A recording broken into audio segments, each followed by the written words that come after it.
ሰላም ጤና ይስጥልን ክቡራንና ውድ አድማጭ ተከታታዮቻችን፣ አሁን በተሰሙና መደመጥ ባለባቸው ሰበርና ልዩ ልዩ መረጃዎችን ይዘን ቀርበናል።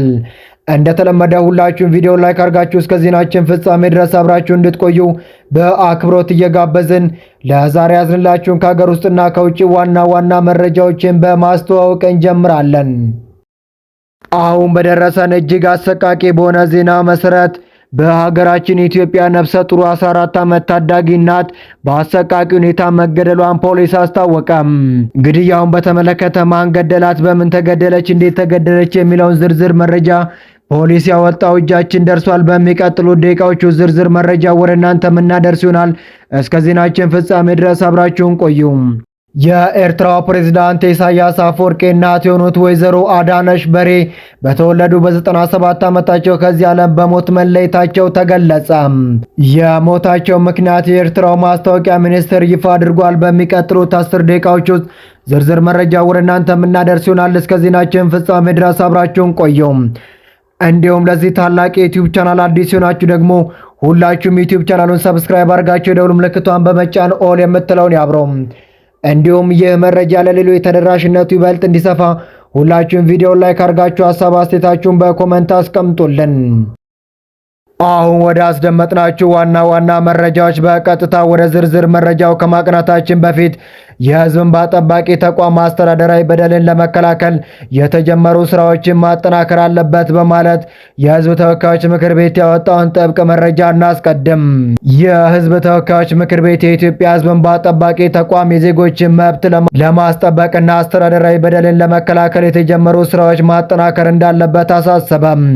ምክር ቤቱ ባካሄደው 8ኛ መደበኛ ስብሰባ የኢትዮጵያ ሕዝብ እንባ ጠባቂ ተቋምን የ2018 በጀት ዓመት የ11 ወራት እቅድ አፈጻጸም ሪፖርት ገምግሟል። በምክር ቤቱ ዲሞክራሲ ጉዳዮች ቋሚ ኮሚቴ ሰብሳቢ አቶ እውነቱ አለነ ተቋሙ በሀገር ደረጃ የመልካም አስተዳደር ችግር እንዲቀረፉ በተቋሙ ላይ እያደረገ ያለውን ክትትልና ቁጥጥር በማጠናከር የዜጎች መብትን ለማስጠበቅና አስተዳደራዊ በደሎችን ለመከላከል የተጀመሩ ስራዎችን ማጠናከር እንደሚገባም አስገንዝበዋል። ዓለም አቀፍ ልምዶችና ተሞክሮቻቸውን ታሳቢ በማድረግ ዲጂታላይዝድ አሰራሮችን በማጠናከር ተገቢው መረጃ በመሰብሰብ በዜጎች ላይ ሊደርሱ የሚችሉ በደሎችን ቀድሞ መከላከል እንደሚቻል አመላከቱም።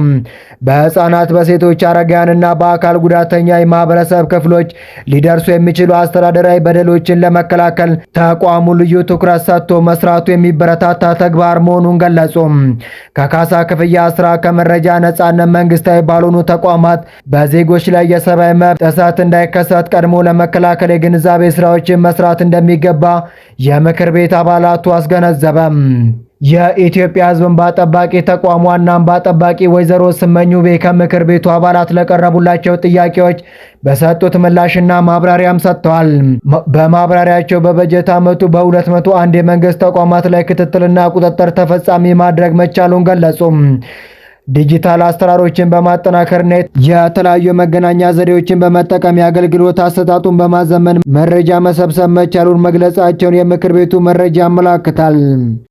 ከቀናት በፊት የእናቱን አስከሬን ቤት ውስጥ አስቀምጦ የእናቱን አደራ ለመወጣት የ8ኛ ክፍል ሚኒስትሪ ፈተናውን በከፍተኛ ጽናትና ሐዘን ውስጥ ሆኖ ያጠናቀቀው ታዳጊ ካሊድን ለመደገፍ ቃል ገብታ የነበረችው እህታችን ሊሊ በላይ ለመነሻነት ቃል የገባችውን 100,000 ብር ወዲያውኑ በይፋ ገቢ ማድረጓ ታውቋል። ሊሊ በላይ ታዳጊውንና ወንድሞቹን አፈላልጋ እንደምታግዝ ባስተላለፈችው ማህበራዊ ጥሪ መሰረት አሁን ላይ ካሊድ ጋር በስልክና በቪዲዮ ጭምር በመገናኘት የመጀመሪያ ምዕራፍ የገንዘብ ድጋፍ በተግባር አውላለች። ይህ አስቀድሞ ገቢ የተደረገው 100,000 ብር በተለይም መጪውን የክረምት ወቅት ታሳቢ በማድረግ ለታዳጊዎቹ አስቸኳይ ምግብና የተለያየ ፍላጎት ማሟያ የሚውል መሆኑ ተገልጿል።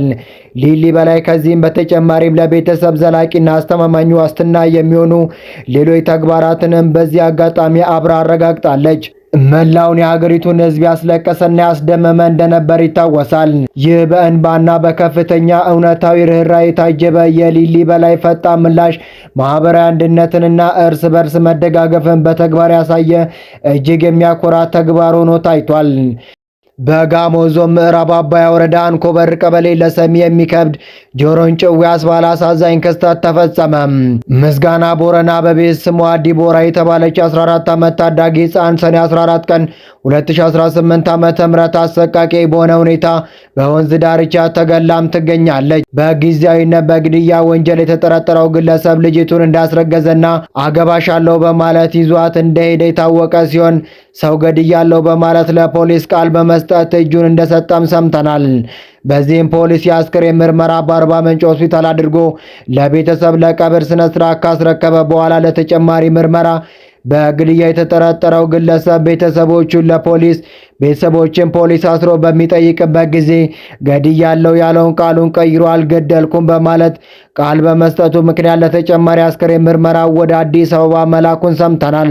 የምዕራብ አባያ ወረዳ እንዲሁም የሚመለከታቸው የፍትህ አካላት ተገቢው ምርመራና የማጣራት ስራ በመስራት ወንጀለኛውን ተገቢውን ፍርድ እንዲያገኝ እንዲደረግ በማለት የሟች ቤተሰቦችና የአካባቢው ነዋሪዎች ለፖሊስ ተማጽኗቸውን እያሰሙ ይገኛሉ።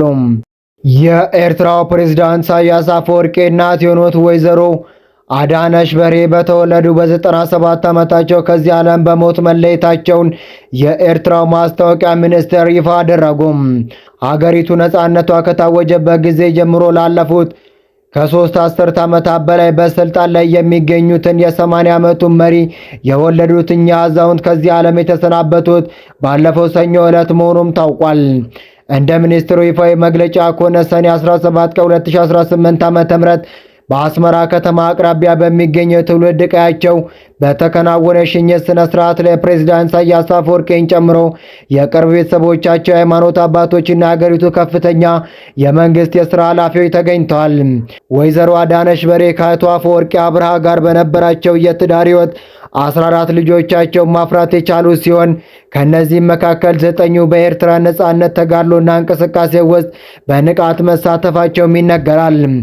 በረዥሙ የጦርነት ወቅት በስደት ወደ አሜሪካ አቅንተው የነበሩት ወይዘሮ አዳነች ሀገሪቱ ነጻነቷን ካወጀች በኋላ ወደ ትውልድ ምድራቸው ተመልሰው እስከ ዕለተ ሞታቸው ድረስ በኤርትራ መኖራቸውም ታውቋል።